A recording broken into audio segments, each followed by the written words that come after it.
the term regional flights may be one of the most misunderstood in the aviation industry, and there is a simple reason for that. Though the term is often used to describe certain flights, there is no rule in place, or definition, to determine what a regional flight is. Thus, differentiating regional from domestic flights is problematic. Domestic flights are flights that initiate and terminate within the same country. Regional flights also initiate and terminate within the same country. However, they are thought of as flights over shorter distances. For example, flights between Miami, Florida, and Los Angeles, California would be considered domestic flights.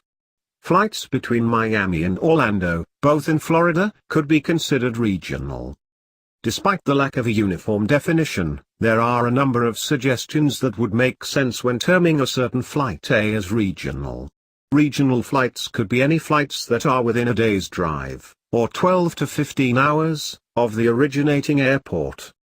This would, by default, limit the area to a certain defined geographic region.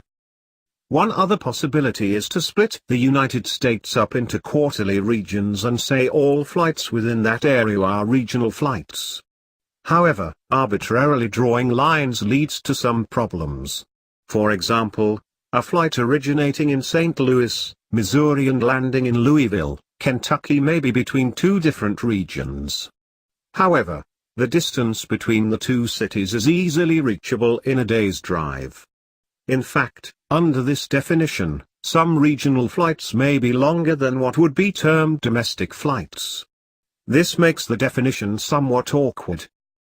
Perhaps regional flights are best defined by the type of plane that is used. This definition would make the most sense for a number of different reasons. Often, smaller jets or prop planes have a limited flight distance, so they must stay within a more limited geographic region than a jumbo jet. Typically, these smaller jets are called commuter jets or regional jets. So it would logically follow they serve regional flights. Usually, these jets carry less than 50 individuals and have a range on a single tank of fuel of approximately 1,500 miles at most. Thus, if you are taking a flight that was approximately 50 seats or less and you are going less than 1,500 miles, you could reasonably term that as regional.